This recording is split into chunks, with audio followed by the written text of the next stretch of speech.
Olá, começando mais um programa entrevista aqui pela TV Câmara Pelotas. Nosso convidado de hoje é o vereador Marcos Cunha, reeleito para mais um mandato aqui na Câmara Municipal de Pelotas, presidente do Diretório Municipal do PDT. A gente vai fazer um pouco de avaliação, principalmente pós-segundo turno, mas vamos começar o assunto lá no primeiro turno, quando a reeleição do vereador Marcos Cunha foi confirmada.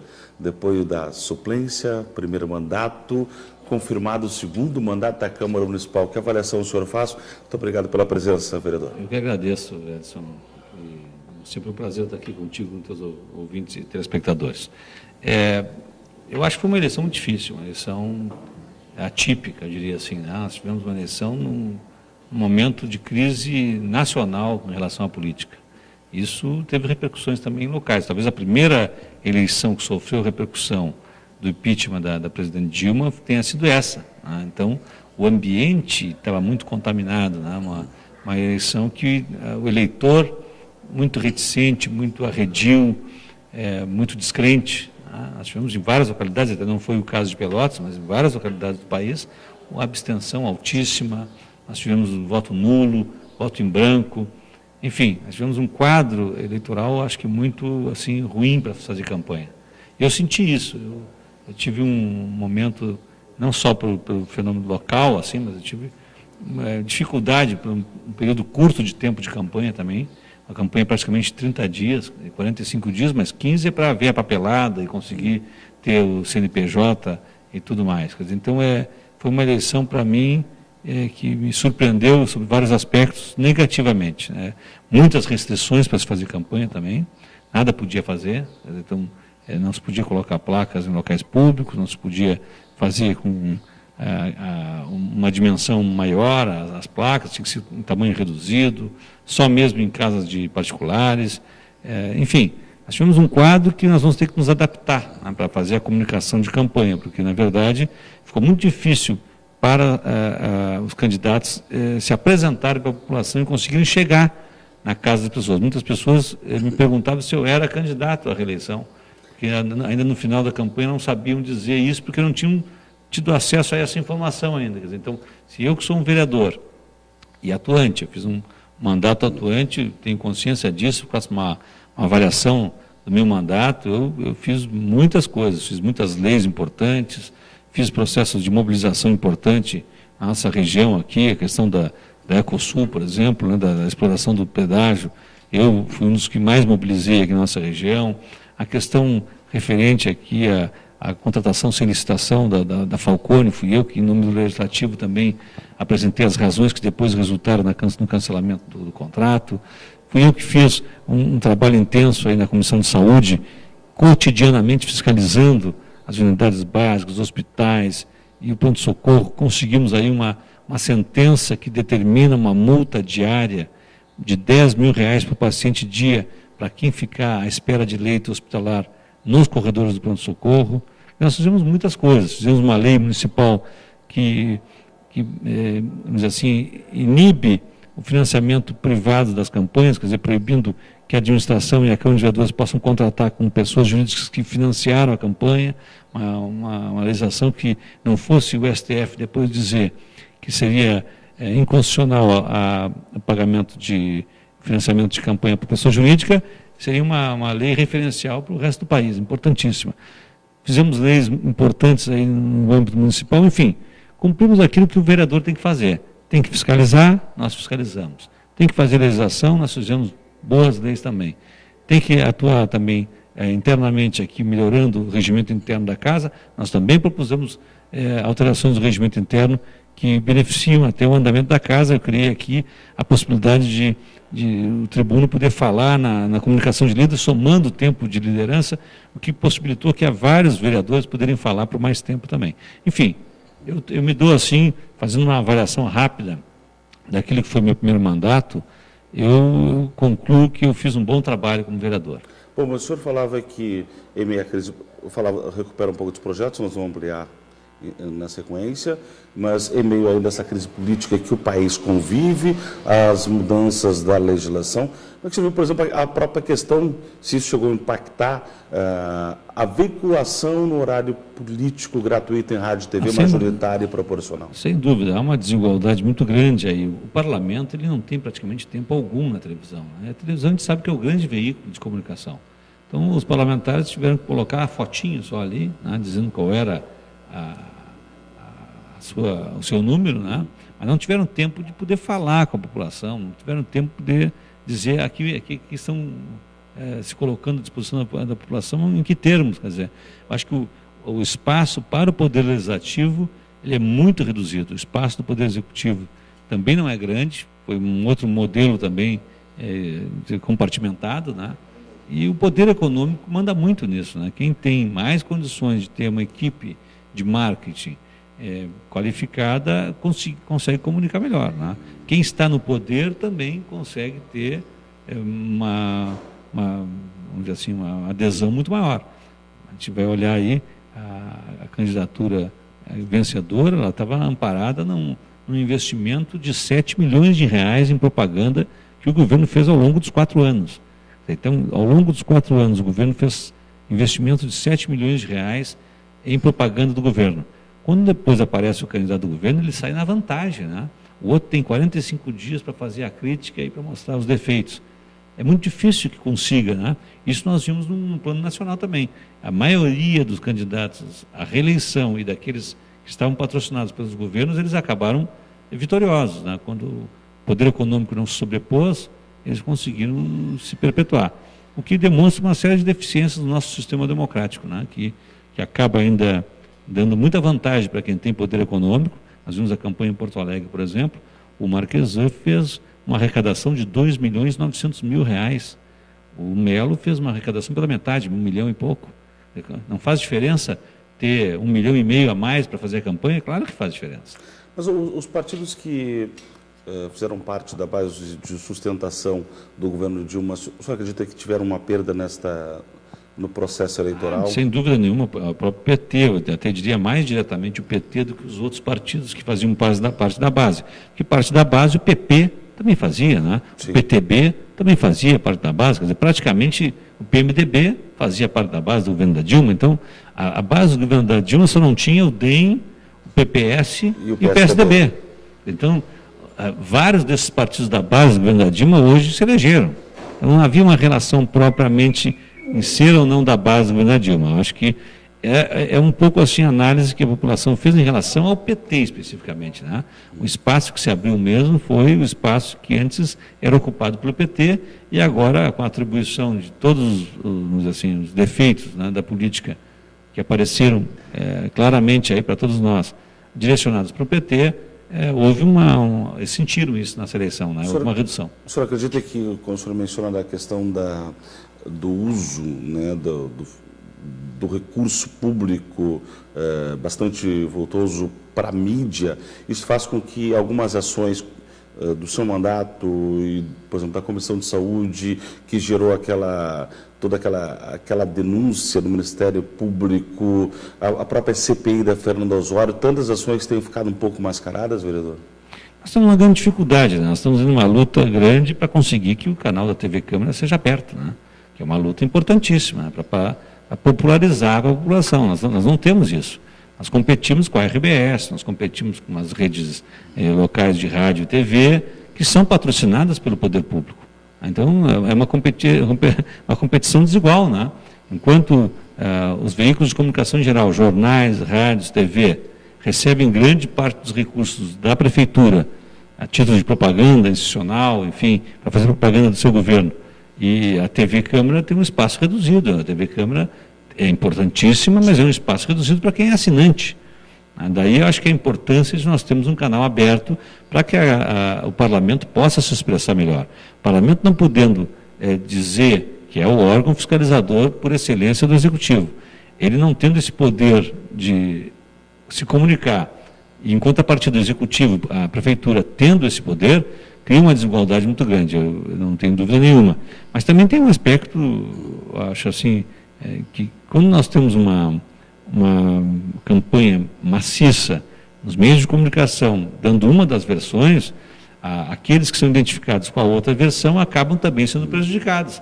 Indiretamente a população acaba, bom, se tudo isso está tão bom, esse outro aqui está criticando, então é porque esse aqui não está querendo o bem da comunidade. Fica um pouco essa mensagem subliminar. E eu cito, por exemplo, a questão da Fernando Osório, que a população todo reclama da qualidade da obra. Talvez muitos não saibam que houve uma investigação por parte do Poder Legislativo e que está lá junto ao Ministério Público para que as medidas sejam adotadas. Tenho certeza disso. Infelizmente, é muito difícil. Como é que o Poder Legislativo, que não tem a possibilidade de pagar espaços no rádio, na TV, nos jornais, enfim, não tem esse poder, vai conseguir chegar na população da maneira como chega o Executivo, depois tendo todo esse manancial? É muito desigual. O poder de fogo, de comunicação do Executivo é muito desigual em relação ao Legislativo. Por mais que se esforce o Legislativo, não consegue fazer frente, né? E é isso que acontece. A versão daquele que tem mais poder econômico acaba prevalecendo, como no caso da Fernando Osório, por exemplo, que foi um trabalho feito por nós, na comissão, na CPI, que investigou a Fernando Osório. Nós chegamos a fazer, inclusive, a proposta que acabou saindo agora, de acordo entre a Prefeitura e o consórcio SP, foi uma proposta que nós fizemos lá na Comissão Parlamentar de Inquérito, exatamente que ambos reconhecessem que haviam falhado, que ambos corrigissem o defeito, ou seja, que a Prefeitura corrigisse o defeito em frente à Anhanguera, em frente ao Banrisul, fazendo a drenagem daquele solo para antes de colocar o asfalto, e que a empresa SP refizesse toda a ciclovia ali no caso, que está toda ela irregular, porque não foi feito o tratamento de subsolo como deveria ser feito. Quem é que propôs isso? Os vereadores na CPI da Fernando Osório. Agora, depois aparece na imprensa que foi um acordo feito e tal. Claro que foi um acordo feito pela Prefeitura, mas teve um trabalho provocado pela Câmara, feito todo um trabalho pela Câmara de chamar a atenção para o problema que antes estava sendo colocado embaixo do tapete. Da mesma forma, a questão da consultoria Falcone, nós chamamos a atenção para o aspecto de que era uma ilegalidade, depois denunciamos isso e conseguimos que o Ministério Público freasse aquele processo, e da mesma forma em relação à Comissão de Saúde, como tu mencionaste muito bem, depois de um ano fotografando, denunciando, colhendo provas, um ano, hein? Esse material todo foi levado ao Ministério Público, e o Ministério Público entrou com a ação, e a ação resultou em algo que hoje pode ser aproveitado pela população, que é essa sentença que determina que ninguém pode ficar no corredor do pronto-socorro esperando por leito clínico por mais de 3 dias ou leito de UTI por mais de 2 dias, sob pena da administração pagar R$10.000 por paciente dia. É isso mesmo.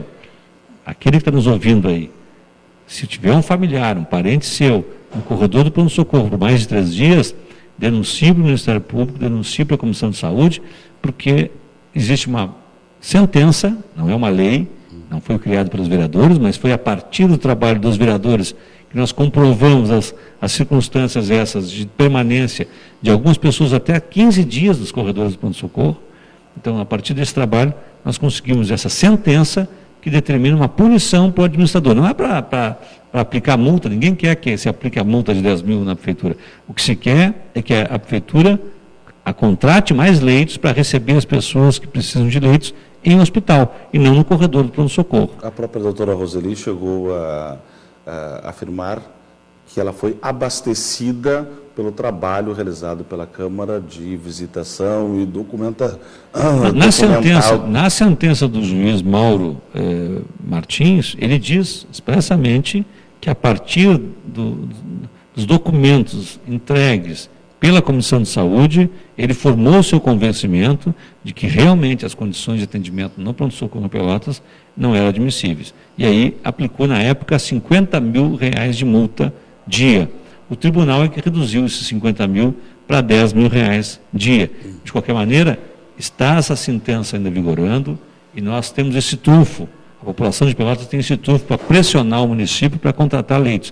Nós colocamos no orçamento, diga-se de passagem, Edson, eu coloquei no orçamento 43.800.000 a mais só para a contratação de leitos hospitalares. Então, a administração não pode dizer, não, mas não há previsão orçamentária para isso. Sim, nós colocamos no orçamento 43.800.000 a mais, exatamente para ampliar a contratação de leitos. As pessoas às vezes não sabem. O município não tem um hospital municipal. O município tem que pagar leitos nos hospitais filantrópicos da nossa cidade, mas tem que pagar, e é caro. Um leito hospitalar é muito caro, mas nós temos que escolher, ou nós queremos investir nosso dinheiro, que é escasso, na saúde, ou não queremos. A atual administração, ela não investiu em saúde, ao contrário, ela vem reduzindo o investimento em saúde, assim como reduziu o investimento em educação, mas em saúde é flagrante. Começou lá em 2012, a administração com 21%, baixou para 19%, para 17%, para 15%, nesse ano estava gastando 11% dos recursos próprios em saúde. Quer dizer, no momento de crise, em que nós precisamos de mais recursos para a saúde, nós vamos reduzir o investimento com recurso próprio. Nós sempre fomos contrários a isso, mas infelizmente nós não conseguimos mostrar isso adequadamente, essa é a minha avaliação, e a população acabou preferindo enxergar o asfalto, que nas últimas semanas antes da eleição foram colocados em várias vias. Nós achamos muito bom, ninguém acha ruim que a colocação de asfalto nas vias é necessário também. Mas se nós tivéssemos que optar, Edson, entre ter mais remédios, mais exames, mais operações, mais leitos, não teria dúvida nenhuma que nós investiríamos muito mais nessa área do que em asfalto nas ruas de Pelotas, porque eu acho que é mais premente a vida das pessoas do que o conforto de nós termos aí mais ruas asfaltadas. Estou conversando com o vereador Marcos Cunha, estamos falando sobre reeleição, vamos falar também um pouco do cenário para o PDT, mas depois do intervalo a gente continua aqui na TV Câmara Pelotas no programa Entrevista.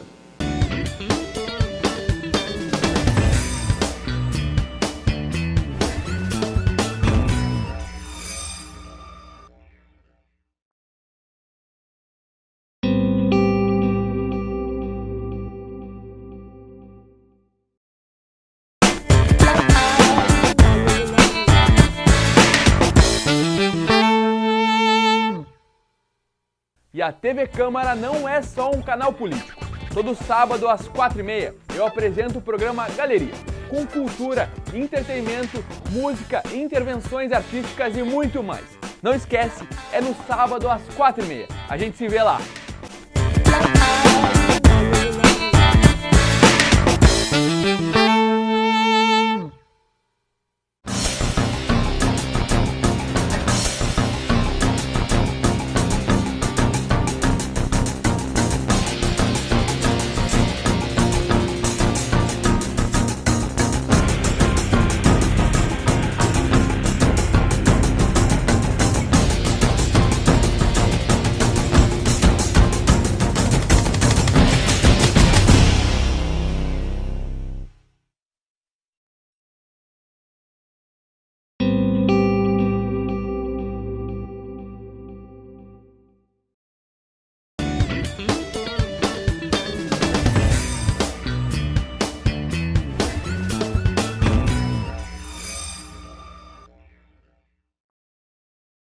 Retorno com o programa Entrevista aqui pela TV Câmara, estamos conversando com o vereador Marcos Cunha, que também é presidente do Diretório Municipal do PDT. Antes da gente entrar numa avaliação do PDT, local, a questão de bancada, o que o senhor fez como vereador, o seu desempenho, a forma de atuar vai ser a mesma no próximo mandato, ou o senhor vai fazer uma avaliação do que foi feito? Como é que o senhor pretende atuar nos próximos 4 anos? Como eu disse, eu acho que o nosso trabalho foi bem feito. Eu, sem falsa modéstia, né, avaliando aquele trabalho que nós fizemos tudo aquilo que um vereador deve fazer. Deve fiscalizar, nós fiscalizamos, deve criar leis novas para o município, nós criamos, deve mobilizar a comunidade, nós mobilizamos. Quer dizer, eu acho que o meu mandato, ele foi, nesse sentido, foi vitorioso. Quer dizer, eu posso dizer, não, mas houve uma redução na votação no segundo mandato. Houve uma redução importante, aí nós tivemos menos 800 votos que na primeira eleição. A primeira eleição foram 3.470, agora 2.648. Exatamente. Houve uma perda de adesão aí, que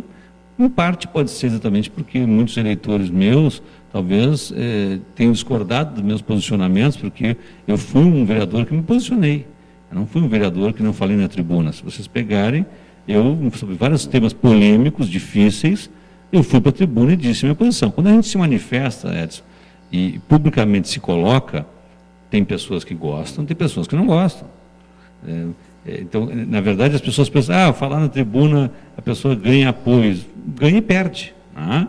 Muitas pessoas também que tinham uma ideologia diferente, que daqui a pouco pensavam que eu poderia estar próximo deles do ponto de vista ideológico, podem ter se dado conta que eu não correspondia a expectativa deles no ponto de vista ideológico. É possível. Esse é um aspecto. Outro aspecto é quem está na onda da candidatura vitoriosa num pleito municipal tende a crescer. Os partidos que colocam candidatos a vereador em candidaturas majoritárias vitoriosas sempre ampliam a sua bancada. Isso é natural. Historicamente é assim. Por quê? Porque muitas pessoas fazem a conta. Não, mas se eu vou votar no prefeito tal, vou escolher um vereador que o ajude lá na Câmara. Então, se a gente não faz parte desse espectro, ao contrário, nós tínhamos uma candidatura até de oposição. Então, claro, natural que daqui a pouco as pessoas façam a conta e digam, não, peraí, se eu voto no Marcos, eu vou estar dando força para a oposição. Se eu voto no fulano, eu estou dando força para a situação. Como a situação foi vitoriosa e teve mais votos, é normal que então tenha um incremento aí de votos para o setor que está aderindo à candidatura majoritária. Como nós não estávamos, então também parte disso eu atribuo também uma certa redução na votação por conta desse antagonismo. Havia uma rejeição também dentro de muitos dos meus eleitores porque não me viam junto com aquele que era o seu candidato a prefeito. É natural, também acontece, né? Agora, eu não tenho muito como agir de uma maneira diferente por conta disso, Edson. É uma coisa interessante, uma avaliação que eu fiz para mim, que é o seguinte, a gente tem que aprender com as situações, né? Mas se eu faço uma avaliação honesta sobre o que eu fiz, o modo de fazer política como eu fiz até agora, é o modo que eu acho que é o correto fazer. É o modo como eu me sinto ainda com entusiasmo para fazer. Porque se eu não tiver com entusiasmo, não tiver convencido de que a maneira como eu estou me apresentando publicamente seja a mais correta, eu devo mudar o modo de fazer a política. Eu acho que fazer a política com seriedade, fazer a política com honestidade, fazendo uma ponderação de fiscalização daquilo que são atividades do Executivo, é o papel do vereador. Então, eu me vejo fazendo isso de uma maneira correta, né? Eu, no início do governo do Eduardo, eu, inclusive, visitei o prefeito e disse para ele uma série de coisas que eu achava que deveriam ser feitas no seu governo, a título de colaboração, uma reflexão que o vereador também deve fazer, que é propor, né? Fazer proposições, quer dizer, colaborar com o administrador dando sugestões, né? Que não são vinculantes, o administrador não deve seguir ou não. Quando eu fiz isso na área da saúde, me reuni dezenas de vezes com a secretária Arita, propondo uma série de modificações para contemplar a população, como, por exemplo, acabar com o atendimento por fichas e fazer com que os atendimentos fossem por hora. Os médicos recebem por hora. Por que eles atendem por ficha? Não faz sentido. Os médicos devem atender por hora também. E o número de pacientes que devem ser atendidos por hora, a Organização Mundial da Saúde recomenda que seja de 15 em 15 minutos. Ora, se o médico tem 6 horas, bota 15 em 15 minutos, nos daria aí 4 por hora, nos daria 24 atendimentos. Hoje, a realidade que nós temos nos postos é de 5 atendimentos, 6 atendimentos. Se nós tivéssemos o cumprimento daquilo que a Organização Mundial da Saúde recomenda, que foi o que eu propus lá atrás para a secretária Arita, nós teríamos 24 atendimentos, talvez tivéssemos solucionado o problema da falta de médicos nas unidades básicas. Isso para dar um exemplo de sugestões que nós demos e que não foram atendidas. Mas teve uma que, na última participação da secretária, poucos dias atrás na Câmara, ela chegou a mencionar a questão dos autoclaves e ela chegou a classificar que isso havia sido resultante de uma oposição responsável, de um setor de oposição responsável da Câmara, classificou dessa forma. Né? Autoclave, o que é? Autoclave é equipamento de esterilização dos materiais médicos. Ora, se uma unidade básica de saúde não tem autoclave, como as nossas não tinham, passaram 3 anos e meio sem ter, nós passamos denunciando isso, que é grave.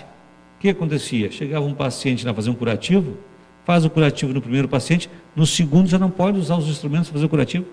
Assim, uma coisa que cria uma ineficiência crônica, porque só atende um paciente, porque o segundo já não pode mais ser atendido, porque os materiais não podem ser esterilizados.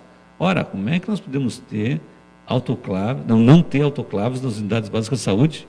Durante 3 anos e meio não tivemos. Então era uma coisa assim, para mim era elementar. E não é nada do outro mundo. aqueles R$85 mil que foram doados para os clubes de futebol em Pelotas, bastariam para ter adquirido os autoclaves. Eu acho uma inversão de valores. Eu sou torcedor do meu time, sou sócio do Grêmio Esportivo Brasil, dou dinheiro para o Grêmio Esportivo Brasil do meu bolso, como sócio. Agora, eu acho que o poder público, com todas as deficiências que tem, não pode estar dando dinheiro para os clubes de futebol quando falta autoclave nas unidades básicas. Tivéssemos nós uma outra condição, sobrando dinheiro, bom, poderíamos até pensar. Agora, se nós não temos a sobra de dinheiro, se é escasso o dinheiro, é uma inversão de valores, o que o Executivo fez, de dar R$85 mil para os clubes de futebol, quando deixou de comprar autoclaves. Isso é que nós denunciamos como uma coisa de inversão total de valores, né? Que para mim, é claro, é flagrante, né? Mas, para minha surpresa agora, a secretária, então, nessa última reunião, reconheceu que realmente eram necessários os autoclaves que nós, durante 3 anos e meio, dissemos. Assim também, Edson, a manutenção das unidades básicas. Uma das primeiras reuniões que eu tive com a secretária Adicta foi: secretária, nós temos 9.200 funcionários. Destaque um eletricista, um pedreiro, um arquiteto, que seja, para fazer a manutenção nas unidades básicas. São 50 unidades básicas. Se essa equipe for de unidade em unidade, passando por unidades, 2 unidades ou 3 por dia, no final de um mês eles fazem a manutenção de todas. Tu não precisa deixar cair os pedaços da unidade básica, tá banco quebrado, umidade, mofo, a situação insalubre que nós verificamos em várias unidades básicas. Não precisa deixar chegar nisso para depois fazer uma grande reforma, uma licitação com uma empresa que muitas vezes não cumpre, vai embora e deixa as pessoas sem licitação, sem a obra, melhor dizendo.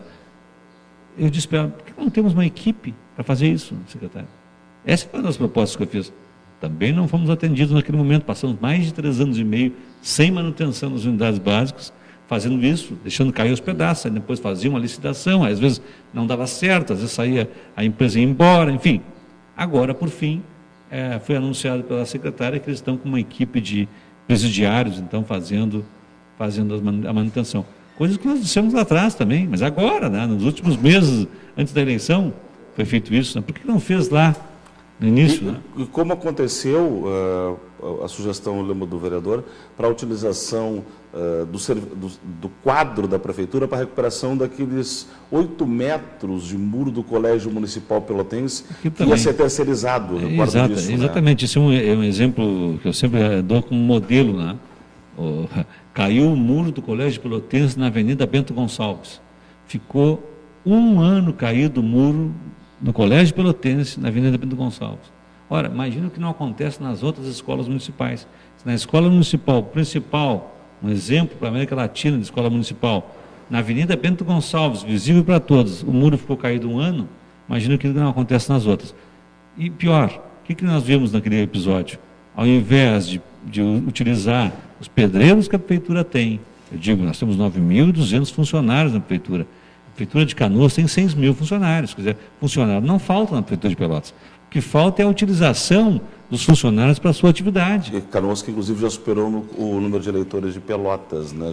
Pelotas Exatamente. É o 4º município do estado. Nós temos então aqui um volume grande de funcionários que são desprestigiados, porque a qualquer obra que a administração atual vai fazer, ela contrata empresas privadas para fazer. Foi o caso do exemplo do Colégio do Pelotense, que eles queriam contratar uma empresa para, com R$30 mil, fazer um muro de 8 metros ali na Avenida Bento Gonçalves. Nós fizemos a conta, pedimos para o engenheiro nos ajudar, não custaria 5 mil aquilo.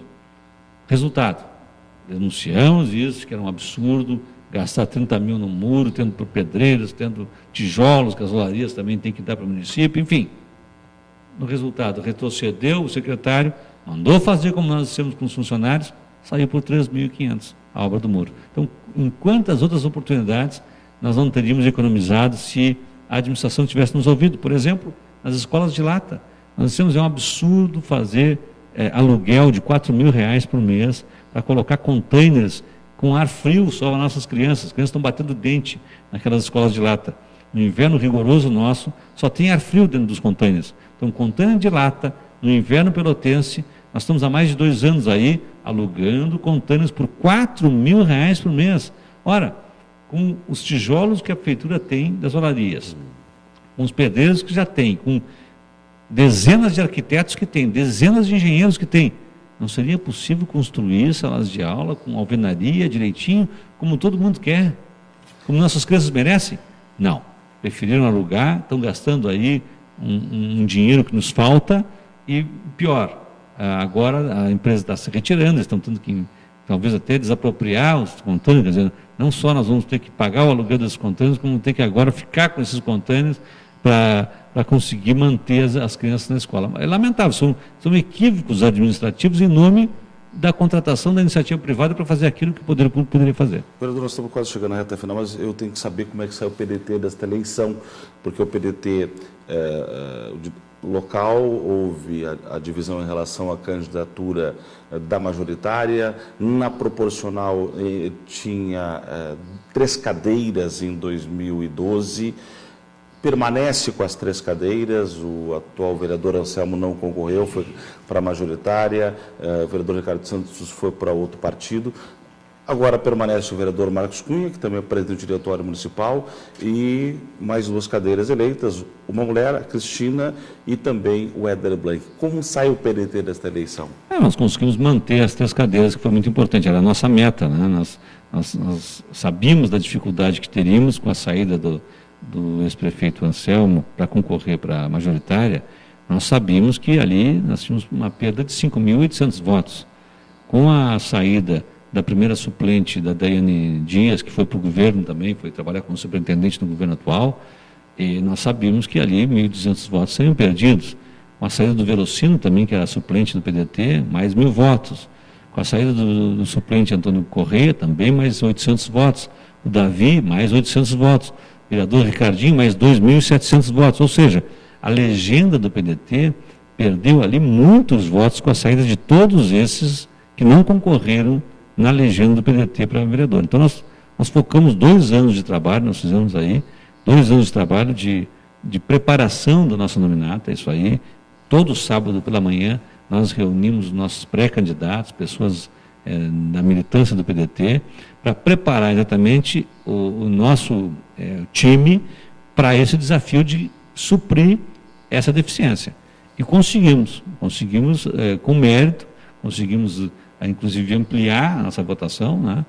Graças a esse trabalho coletivo que nós fizemos com vários candidatos que surpreenderam. Não foi só a Cristina, que, claro, foi a mulher mais votada até enquanto percentual no estado do Rio Grande do Sul. A Cristina fez 4.000 e tantos votos.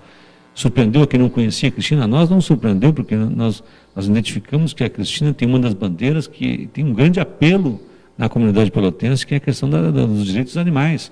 Nós tínhamos feito com a Cristina aqui já 2 audiências públicas com a Regina Becker, que foi a primeira secretária de Direitos dos Animais em Porto Alegre.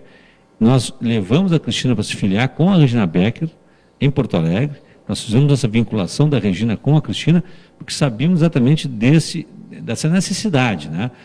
Os partidos têm que estar atentos para as necessidades que a população coloca.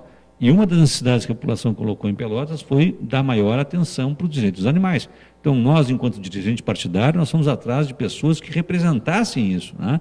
Quem é que melhor representaria essa bandeira do que uma ativista dessa área, né? Eu poderia dizer, não, mas vou eu me apresentar agora como defensor de animais, e até tenho simpatia pelas bandeiras, até ajudei, mas não é original, porque eu não sou um defensor de animais originalmente, né? Então, o que o PDT foi atrás? De ver pessoas que ideologicamente identificadas conosco levantassem essas bandeiras. E então, encontramos a Cristina. Propusemos a ela que ela concorresse e ela, auxiliada pela nossa equipe e pelo partido, colocou seu nome à disposição. A primeira candidatura dela não tinha nenhuma experiência. Nós ajudamos ela a fazer toda a parte burocrática e tal, e só colocamos o nome dela, que nós sabíamos que ela teria um bom retorno, e como teve. Também o Pataca, né? O Éder Blanc, uma liderança dos rodoviários em Pelotas, né? Que nós sabíamos que tinha um grande potencial de eleição, porque o Zequinha, nosso vereador, o Zequinha do PDT, já tinha sido ele uma liderança dos rodoviários que tinha se elegido vereador por 2 mandatos, depois não quis concorrer mais, mas havia essa vinculação com os rodoviários em Pelotas e o PDT, e eu fui procurar pessoalmente o Éder Blanc para entusiasmá-lo para que ele concorresse a vereador. No primeiro momento, o Éder não tinha bem claro se concorreria, se teria chance, e eu, junto com o ex-vereador Zequinha, fomos pessoalmente conversar com ele para estimulá-lo a concorrer. E tivemos sucesso essas duas indicações que nós fizemos, tivemos muito sucesso. Por quê? Porque são duas lideranças novas que aparecem no PDT, mas que, na verdade, têm um enraizamento muito grande. A Cristina, pela história de vida dela, que já é uma defensora de animais há muito tempo, só apareceu agora para o público em geral, nós já sabíamos. E o Éder, que vem desse grupo pesado, né, já de participação política grande, já que são os rodoviários, e com uma história de vinculação com o PDT há muitos anos. Nós só reavivamos isso, é só assoprar na brasa. Quer dizer, a brasa já estava ali pronta, né? Então veio à tona uma candidatura vitoriosa como a do Éder Blanco também. E nós, nesse contexto, conseguimos nos manter, mesmo que reduzindo a votação, conseguimos nos manter e fazer com que o PDT tenha um protagonismo importante na Câmara de Vereadores, é uma das bancadas maiores que nós temos na Câmara, com 3 vereadores, o que nos orgulha muito. Vereador, o que o senhor deixa para os quase 2.700 eleitores que confiaram um novo mandato a Marcos Cunha aqui na Câmara Municipal? Sem dúvida, nós estamos vendo maneiras de conseguir trabalhar mais e melhor pela comunidade. E uma das questões que eu acho que nós temos que, vamos dizer assim, retomar de uma maneira mais incisiva é o contato com a comunidade diretamente. O que nós vimos, é uma avaliação que eu faço, eu trabalhei muito intensamente dentro da Câmara de Vereadores, tanto na tribuna, quanto nas comissões, quanto internamente. Eu senti falta de estar mais junto na comunidade, me colocando ali para ouvir os reclamos da comunidade e ser mais próximo nessa relação, até essa comunicação mais direta com a população. É isso que eu estou me propondo já no fim desse meu mandato, início agora do próximo, é de ouvir mais a comunidade. E ouvindo mais a comunidade, poder representar ainda mais e melhor essa comunidade que me deu a honra de ter mais um mandato na Câmara de Vereadores. Muito obrigado pela presença, pela participação e cumprimentos mais uma vez pela reeleição. Cumprimentos a ti também, toda a equipe da TV Câmara, que se desempenhou esses 4 anos aí com maestria aí o trabalho de vocês. Parabéns. Muito obrigado, vereador. Ficamos por aqui com o programa Entrevista, retornaremos numa próxima oportunidade. Um forte abraço a todos e até lá.